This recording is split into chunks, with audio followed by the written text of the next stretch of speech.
chance. Magandang gabi po sa inyong lahat! Mabuhay mga mahal kong kababayan. Assalamualaikum. Magandang gabi po. Ang kasaysayan ng PDP Laban ay isa sa pinakamakabuluhan sa politika ng ating bansa. Ito ay ang partidong nagdala kay Rodrigo Roa Duterte, noon ay alkalde ng Davao City, sa kanyang matagumpay na pagtakbo sa pagkapangulo noong 2016. Sa kauna-unahang pagkakataon po, isang leader mula sa Mindanao ay nahalal bilang Pangulo ng Republika ng Pilipinas. Ito rin ang ikalawang pagkakataon na ang PDP Laban ay nakapaglukluk sa isang kandidato ng pinakamataas na posisyon sa pamahalaan. Sa ilalim ng kanyang pamumuno na kilala sa tapang at malasakit, naging makapangyarihang puwersa para sa reforma si Pangulong Duterte at ang PDP Laban.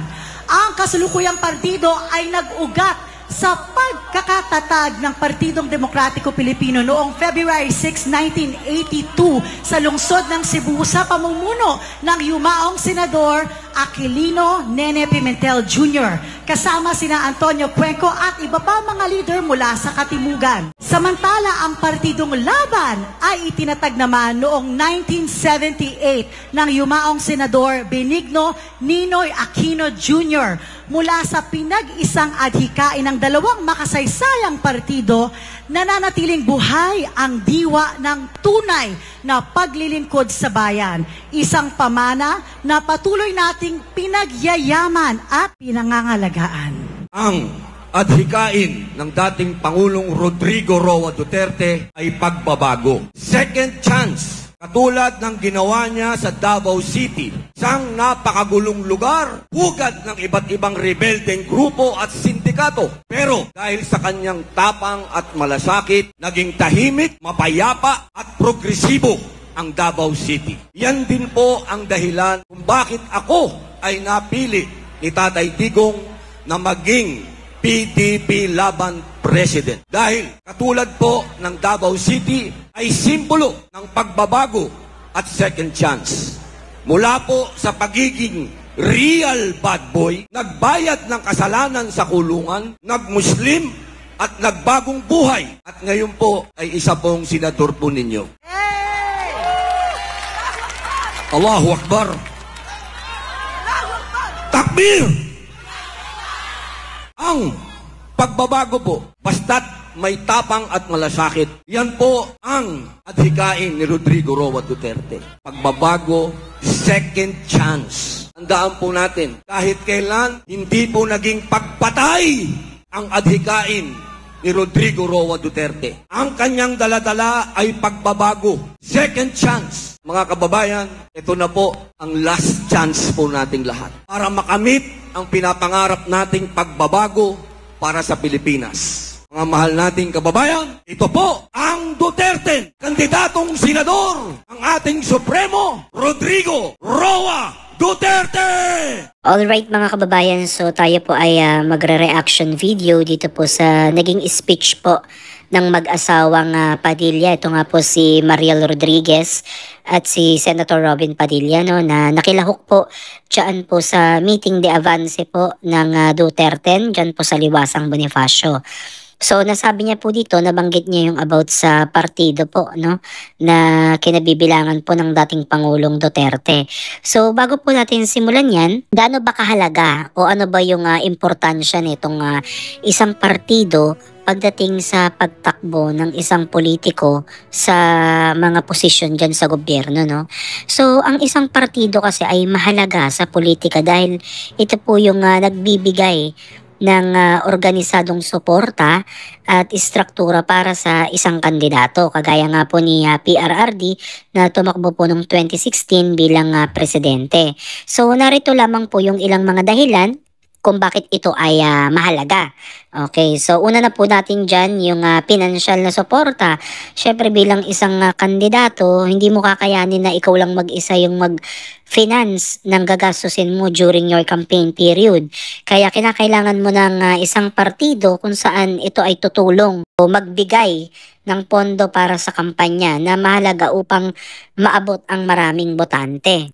So, pangalawa dito yung network at connection, isa sa pinakamahalaga to mga kababayan kasi ang isang partido ay hindi lamang binubuo ng isang tao yan, no? Napakarami pong mga individual na nakasali dyan, no? Mga pribado na mga tao na tiyak na talagang may connection yan. So, ito ay mayroon ng itinatag na connection sa iba't ibang sektor ng lipunan.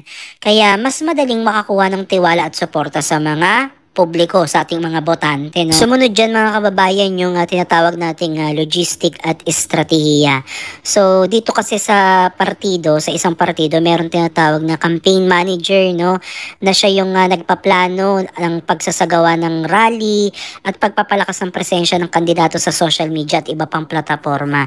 So sila po yung mga nag-oorganisa niyan na pumupunta po sa mga lugar, lalo na sa mga vote-rich na region kung saan magsasagawa po sila ng mga campaign, no? Yung mga rally na ginagawa na nakikita nyo po na lagi nating dinadaluhan, no?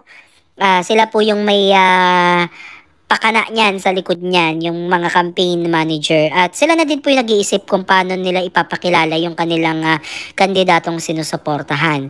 At ito po yung sumunod, yung legitimacy at kredibilidad, no? Kasi kapag ikaw ay may partido, lalo na kung matagal mo nang itinayo ito at may magandang reputasyon to sa publiko, ang pagkakaroon ng isang partido ay nagbibigay karagdagang kredibilidad sa isang kandidato. So kagaya nga po nitong PDP Laban na napakatagal na pong na itatag at naipanalo nga po ito pong kauna-unahang naging presidente po sa Mindanao, which is si Pangulong Rodrigo Roa Duterte, no? So isang pagpapakita na talagang naging epektibo po yung pagkakaroon ng partido. Okay? So ang pinaka-importante sa lahat, syempre yung ideolohiya at plataforma. So ang isang partido ay may malinaw na pananaw at advokasya. Kaya mas madaling maipaliwanag sa mga botante kung ano yung ipinaglalaban ng kandidato. So, kailangan yung kandidato mo na pupunta dito at i-boost ng partido ay align doon sa advokasya ng partido, no? Para talaga namang sila ay magkasundo, no? At talagang malaman kung hanggang saan pwedeng suportahan itong ating magiging kandidato. So, sa madaling salita, ang partido ay hindi lamang isang grupo, no?